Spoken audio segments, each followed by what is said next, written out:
This program is proudly brought to you by the Peel Dance Bar, corner Peel and Wellington Streets, Collingwood.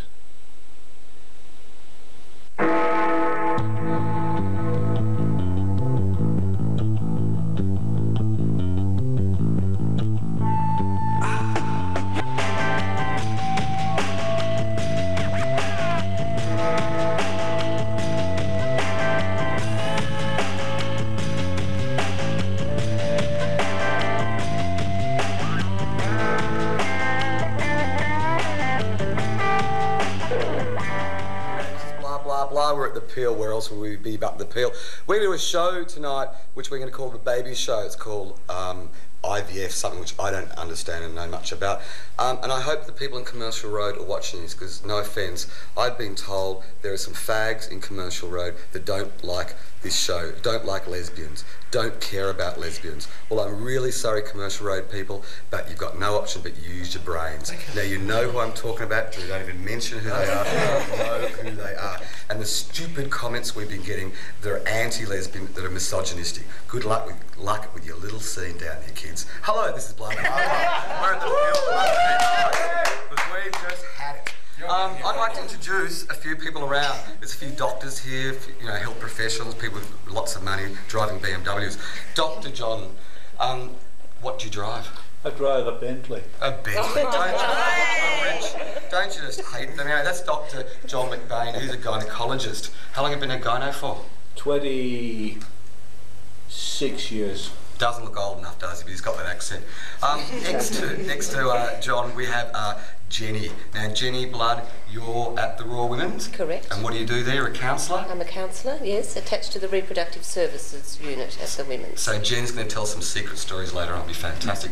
And of course, next to Jen, we have the ALP hack, Tony Keenan. Now, what is this committee you're chair of again? It's the Ministerial Advisory Committee on Gay and Lesbian, Bisexual and Transgender Health. You've got the sandwich title again. Can you tell me what pansexual is? Yeah. Yes. No, it's a type of bread. Yeah, well, came up last night. Sorry, We'll come back to pansexual later on. Drew, shut up. Next up, we've got Lauren Mullings. Lauren is Vice President of Bent TV. It's a lesbian takeover, thank God. Good evening, kind sir. Absolutely, I'm glad you're taking control. Obviously, Drew, regular Drew, trash boy, street kid, all that usual stuff. Anarchist, he's there. We have Megan Cameron here, who's also a Bent TV woman, a dyke, we think. God, we think so. And not allowed to walk down Commercial Road. Not allowed to walk down Commercial Road, because he's threatening the dumb gay boys. Mon, who's threatened a lot of them last night. This is Monique. She was in Commercial Road with us last night. Then we have another doctor, Ruth. Now, Ruth McNair, tell us what you do.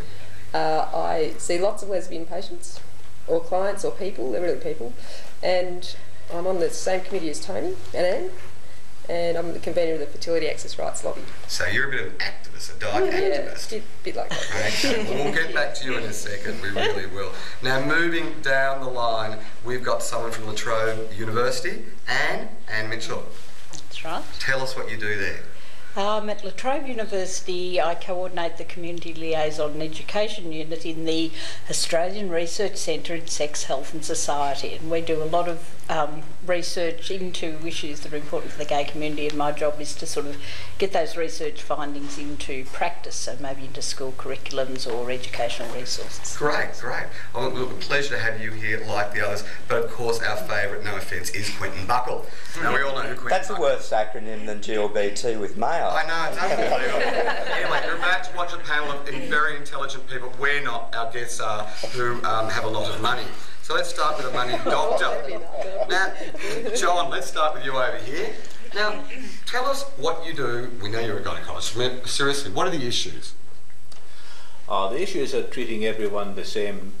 The issues are helping people who want to have babies and who are in a situation where they can bring up a family, where they can provide for a child, where they can add to the community, where they can be the sort of person and the sort of couple who love bring up a baby. And the issue is that many of them are not able to have that high dream realised because, well, there's a form of discrimination against single people or people in lesbian relationships, and it's in part of the Victorian Criminal Code called the Infertility Treatment Act, and that makes it an offence punishable by up to 4 years jail for a doctor to treat someone who, according to that act, isn't a proper person to be able to get access to infertility treatment. Are you serious? Now say it again. So you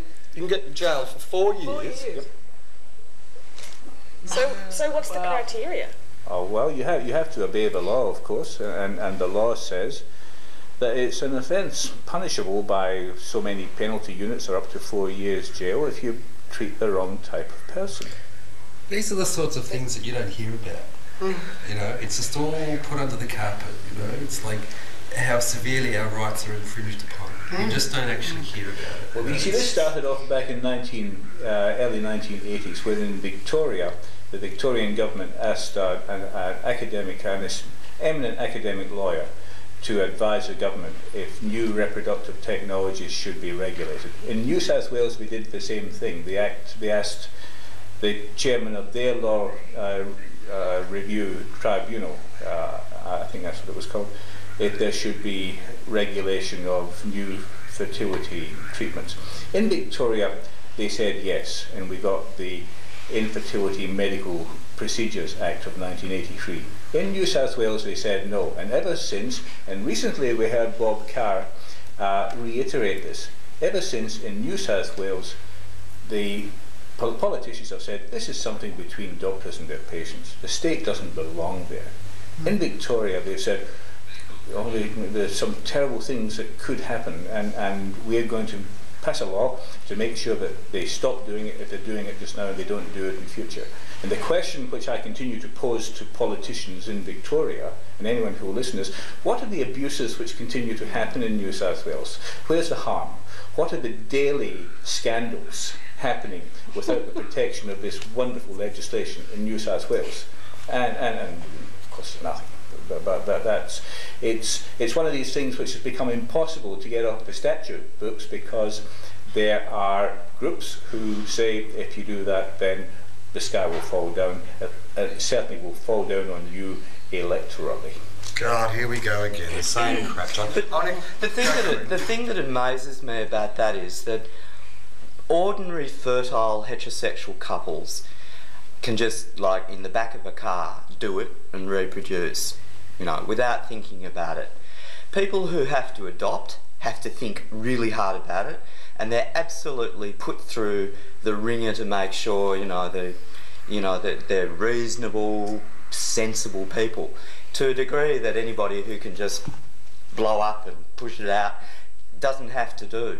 And then we have youth refuges and child abuse systems and so on, full of kids, whereas people who really want children are treated almost as criminals.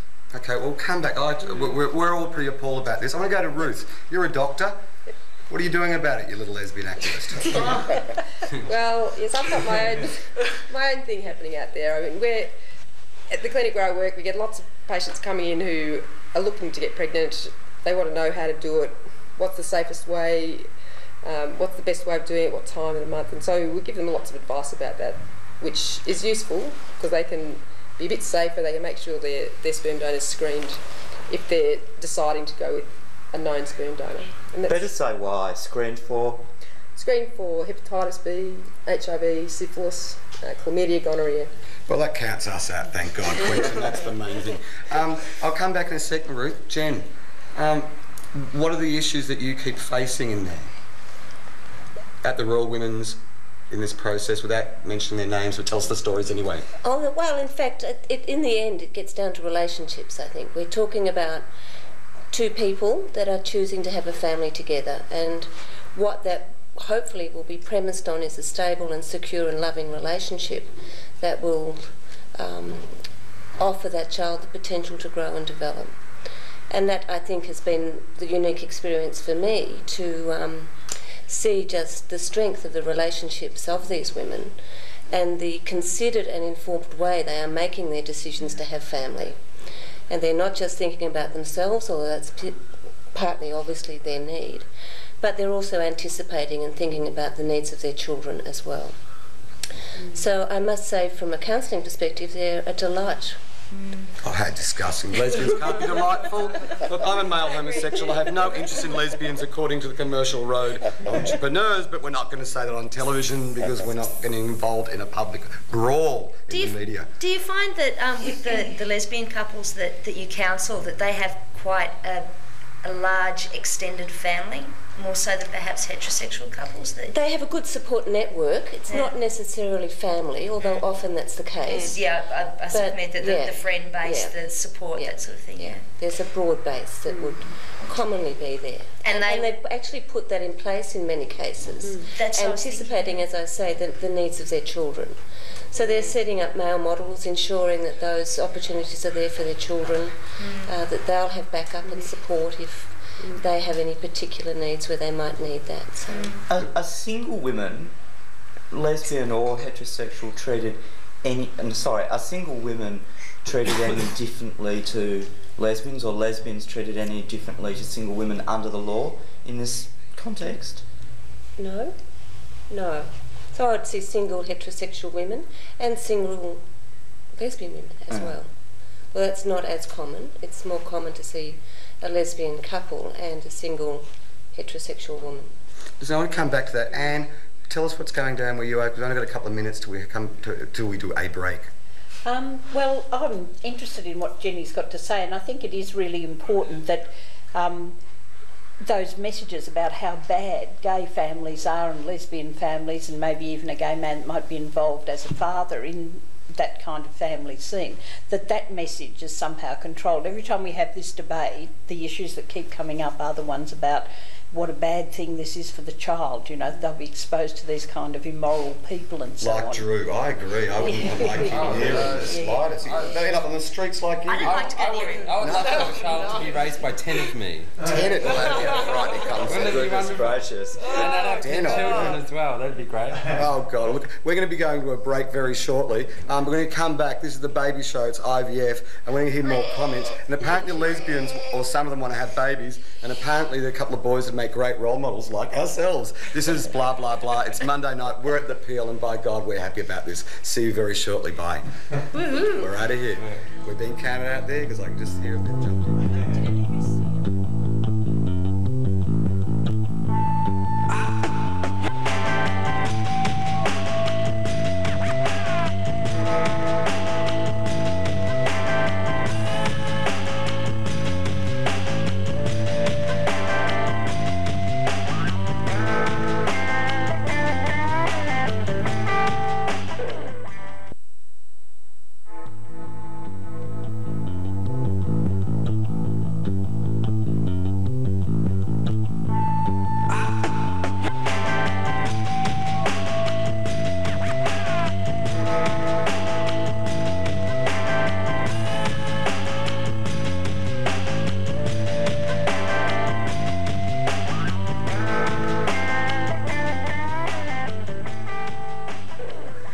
G'day, Monday night we're at the Peel, this is blah blah blah. We're doing the baby show about IVF. We're learning stuff that I'd never even heard about, and I hope some people out there open their brains and their minds. And they don't all have to be from Commercial Road, they could be on this side as well. You have to have a brain to open and start with. Yeah, exactly, but we're not going to get into a gay politics and who's going to fund us. I knew a nice boy from Commercial Road once. And what happened to him? Passed away. Yeah, they died.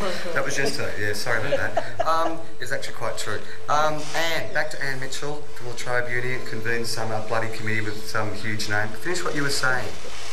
Well, I was talking about the homophobia that comes out in the debates about whether lesbians are appropriate people to be parents and so on, and just suggesting that the implications of that are a hell of a lot wider than the actual families involved and wider than this issue, because it's sending a message out into the community to say, you know, a kid in a school that's questioning their sexuality, that this is a really bad path to go down. You'll be a vile, immoral paedophile if you follow through this impulse that you have. And the same with kids in primary schools whose parents might be gay and thinking, shit, you know, what's going to happen to me?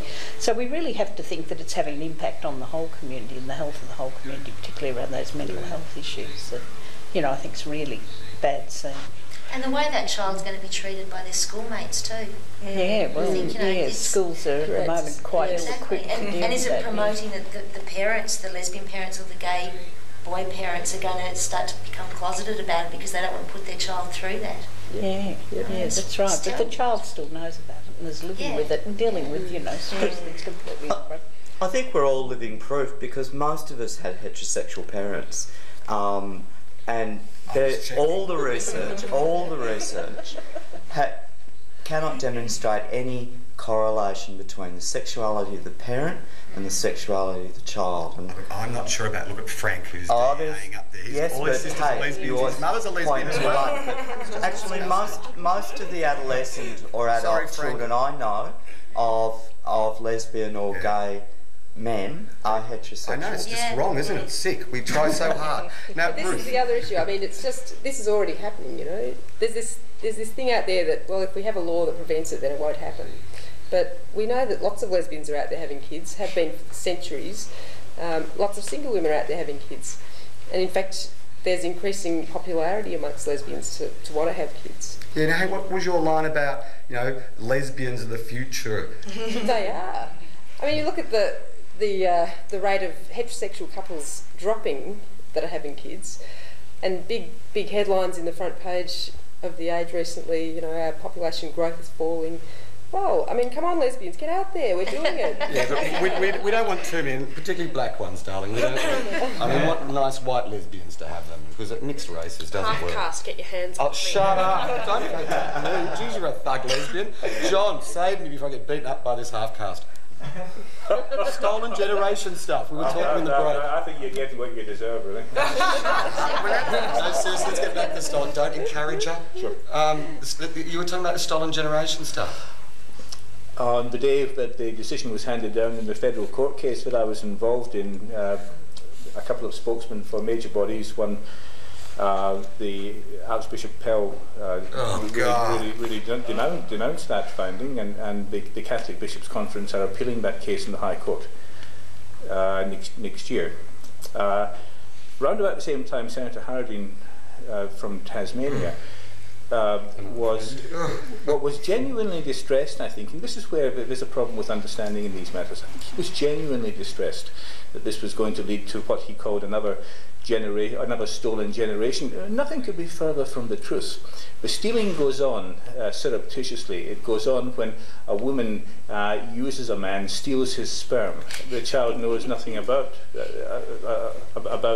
that man's origins. It might have been a one-night stand. It might have been in any sort of guise to have sex. She may do that to become pregnant.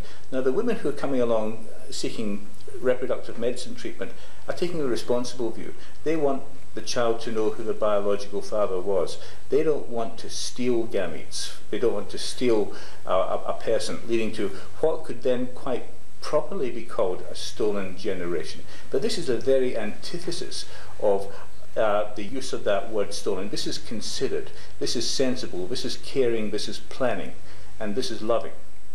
I have to say though that I think it's a pretty cynical use on some people's part to use that term, because when Aboriginal people talk about it, they're talking about the theft of living children.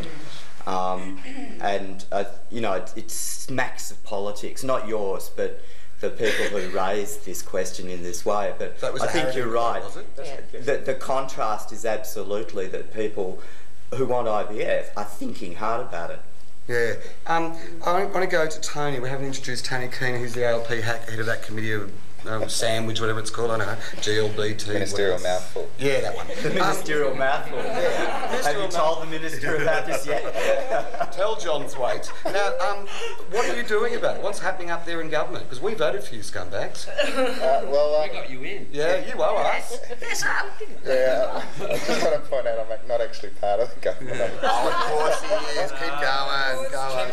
Yeah, you're an appointee. Don't back up now. Yeah, look, our role is to give advice around the health implications of issues affecting gay, lesbian, bisexual and transgender people. And look, the main issue, Ruth and other people have alluded to the fact that the reality is that lesbians are voting with their feet, so to speak, and they're having children.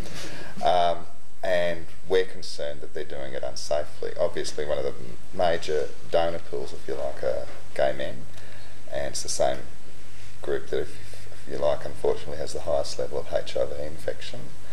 we're really concerned that lesbians are putting their health and the health of the children at risk, and we think that we probably should take the similar approach in terms of public policy that we took around AIDS and HIV. If you look at drug use, what we did, we were morally neutral about drug use. We accepted that it happened and said, well, if it's happening and there's this health risk, how do we best deal with the health risk? That meant that we were able to get things like needle and syringe exchanges going. And that's had a huge impact in Australia, in that the levels of HIV infection are very low. In fact, there's almost no heterosexual epidemic. Now, if you compare that with the US, where they weren't able to go down that track, they have a huge heterosexual epidemic, and it's in the urban or heterosexual communities in big cities, and that's simply because they weren't able to take that approach. And I mean, governments run a bit from the issue. It's very controversial, but the first child that's born with HIV or Hep C or whatever, because the laws weren't changed, I think you'll see governments running the other way then. They have to accept some blame for that. Oh, isn't that convenient? Yeah, well, I think that's what would happen, and I think, I mean, we don't really want to buy into the rights issue, I guess, as the committee. Our role is to, although there's obviously a rights issue there, but our role is to give advice around health policy and make sure there's sound health policy in place, and that's what we'll be doing.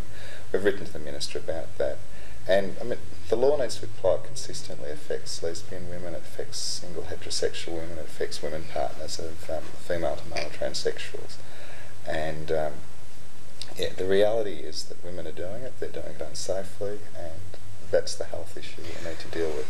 But Tony, it was mentioned before that New South Wales has a different legal framework, Yep. and it was suggested that probably there wasn't any negative outcome from that. I mean, would you be advising the Victorian Minister to seriously consider the New South Wales standards? Yeah, look, I think we have to recognise that a few years ago a government made a choice when they were passing legislation to focus on this issue, and most other governments didn't, and a sensible law was put into place. We have to recognise that a few years ago government actually made the effort to say we're going to exclude this group of people. We're going to make a law that says this is how we'd like people to be, not this is how people are. And I think that's an important thing to realise. It's much, much easier. It would be much easier if that law had never been put in place. It's much harder to reform that law, and I think that's going to take some time. Jen, options, we're talking in the break. I mean, there's, I guess, not many options. Obviously, what I think most lesbian women choose to do is self-inseminate. It seems to be what's coming through in what little we do know about what's happening out there. Other women are choosing to seek access to reproductive technology. I think that's often because they may have no choice, because they may have an infertility problem that actually forces them perhaps to access the technology that they're not entirely comfortable about doing, but feel they have little choice. Some families do look at, or some people do look at the possibility of adoption or permanent foster care, and they are options. But in the end, it is about choice, and I think most women will choose to have a pregnancy, to give birth, to welcome into their relationship that particular child, and not another child.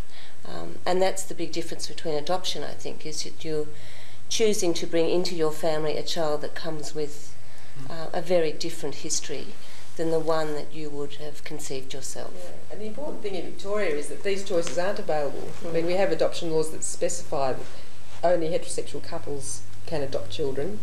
We have this Infertility Treatment Act that specifies that only heterosexual couples can access donor insemination services or IVF.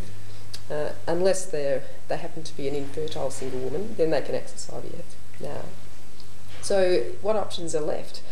You know, a lesbian couple saying, well, I can't find a donor. Sure, I'd like to find a donor so I can self-inseminate, but I can't find one.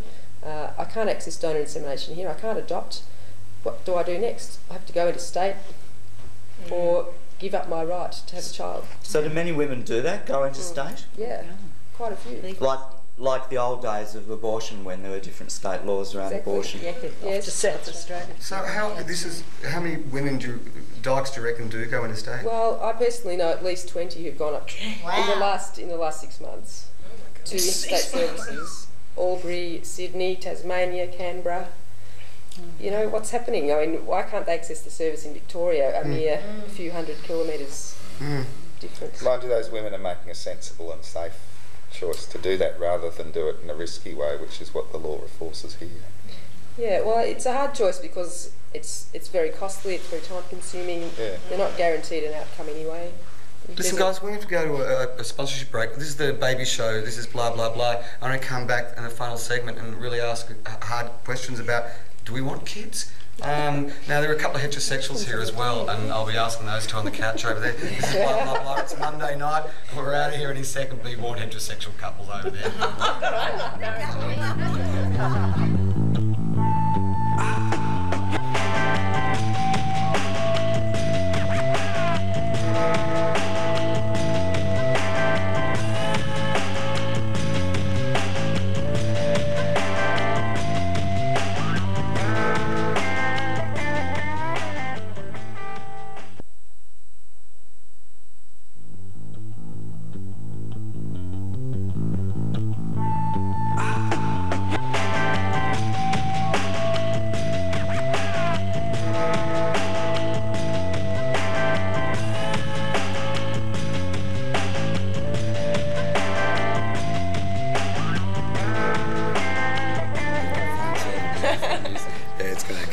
This is blah, blah, blah. It's Monday night and we're already wiped out. But actually, why we're really wiped out is that I've just found out my semen isn't good enough. I've also found out that I could have been stealing semen from the peel last night off the floor. I've also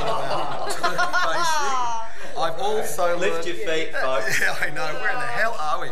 I have just... And somehow you've managed to get through a conversation with a gynaecologist without saying either of those C words once. I mean,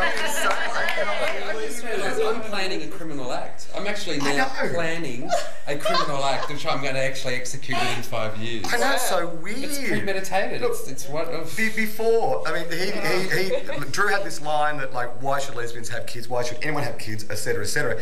Mon and I don't think anyone should have kids. We're not interested in having kids, but I didn't know this was real, this argument. And there were so many elements of this argument. What was this law stuff we were talking about, Quentin, in the break? Well, I was just, actually it wasn't about the law, but I have read some stuff, and I think probably other people too, about there being dangers with the, the amateur version of artificial insemination, the turkey baster.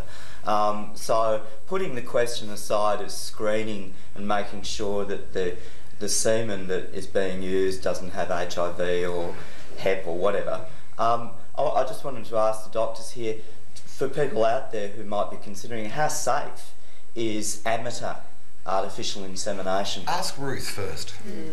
Well, it's safe if the person has talked it through with their donor, if they've got a good history on the donor, if the donor has safe activities, and he's waited at least 3 months before he has his blood test to check and his urine test to check whether there's any infection in the semen, and then he remains safe throughout the period of the insemination.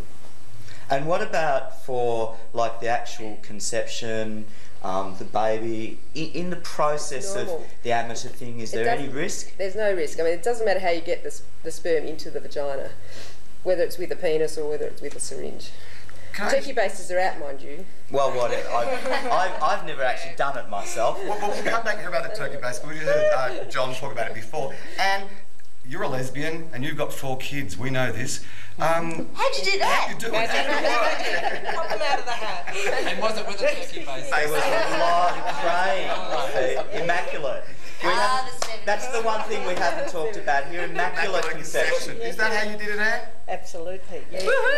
Some of them are twins, so I've got, double that. Yeah, 2 of them are twins, so I'm ultra fertile. Twins are wonderful people. I needed fertility treatment for all of them, so it was very important that I wasn't a lesbian in those days.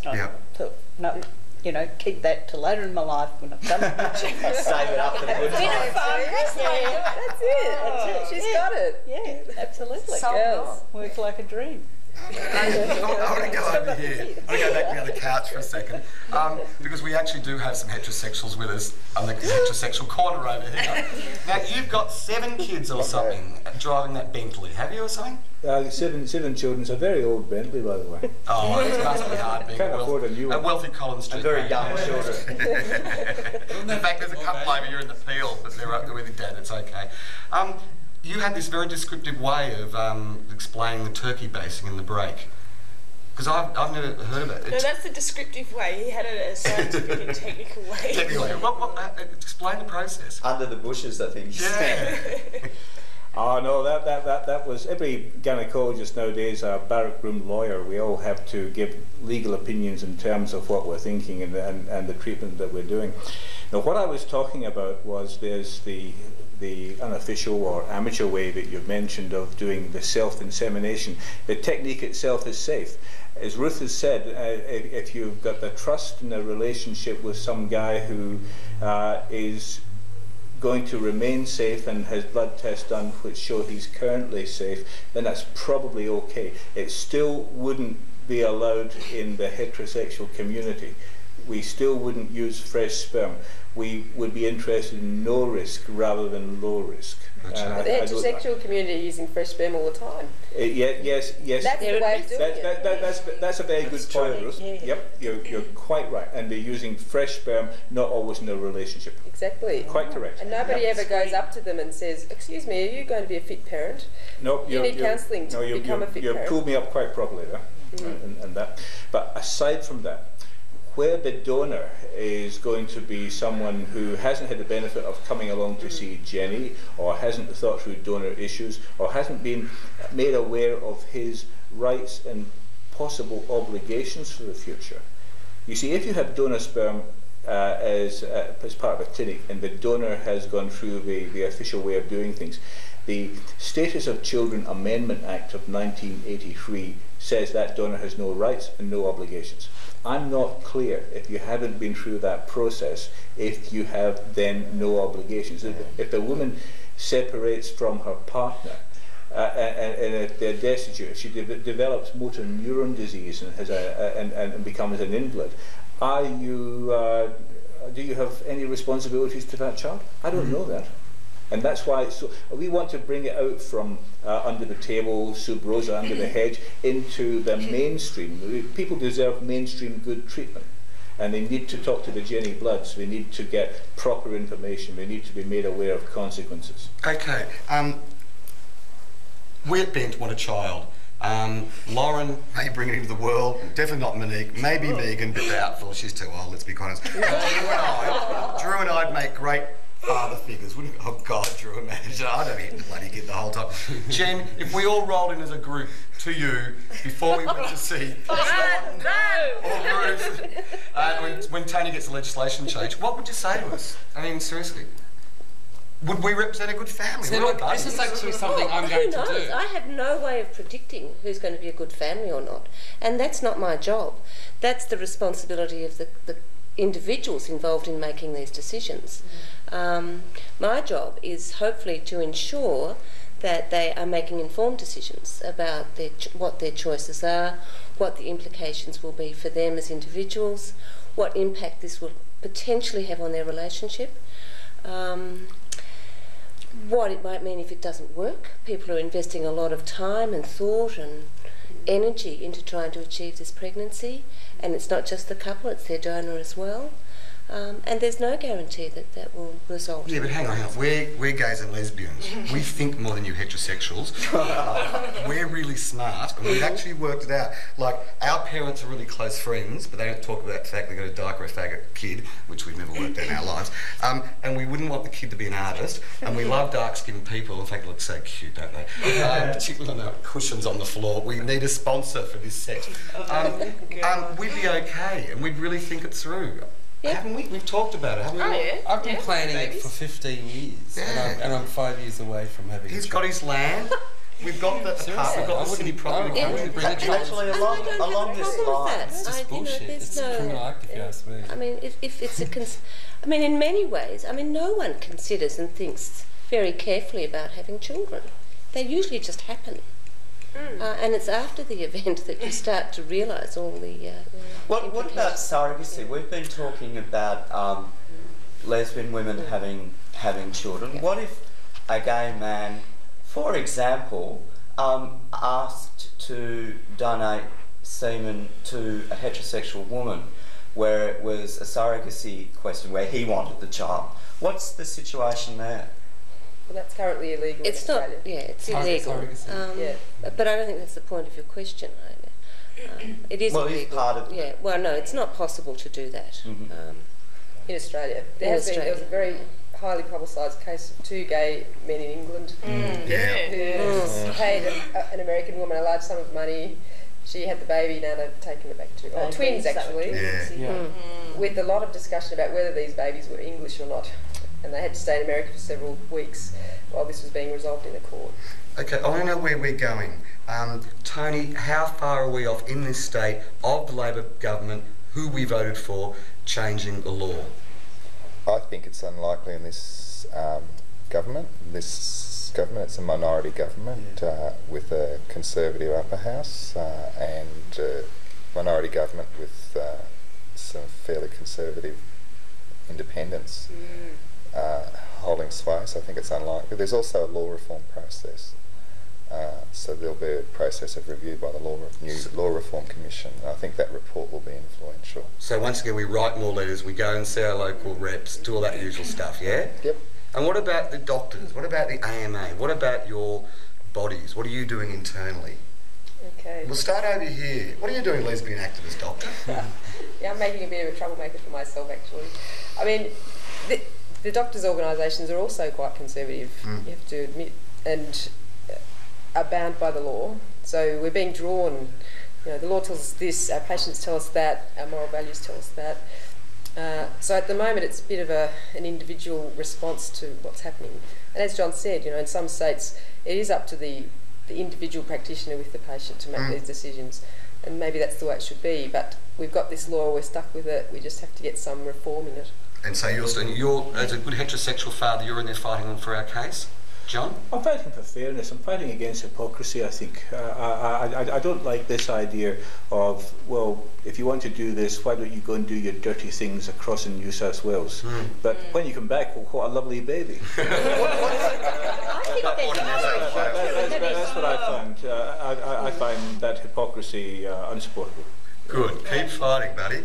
We may not get it in this term of government. In fact, I agree with Tony, I don't think we will, but we are engaged in a process of trying to keep the debate going, try and counter some of the homophobia that's out there and shift public opinion. That's what needs to happen in some ways for this to be able to get through. So it's not as though everything's on hold. In fact, I think we're making quite significant progress, and every breakthrough that gay and lesbian people have into sort of more mainstream sort of consciousness or situations moves towards getting some of these really hard issues dealt with. Can I just pick up? Go? Yeah, governments don't operate in isolation. They're elected. There's democratic process, and unfortunately, the most opinion polls around the issue were showing huge opposition to changing the law.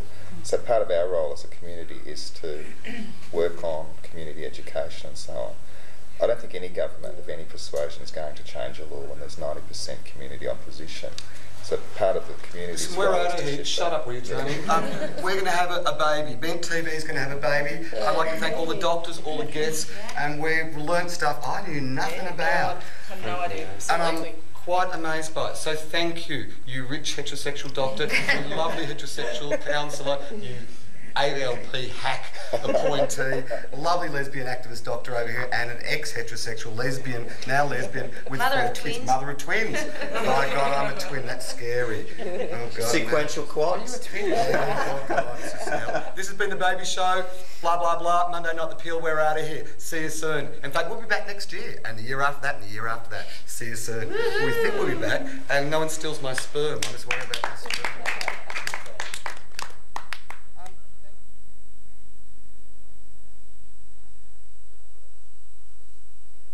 This program is proudly brought to you by the Peel Dance Bar, corner of Peel and Wellington Streets, Collingwood.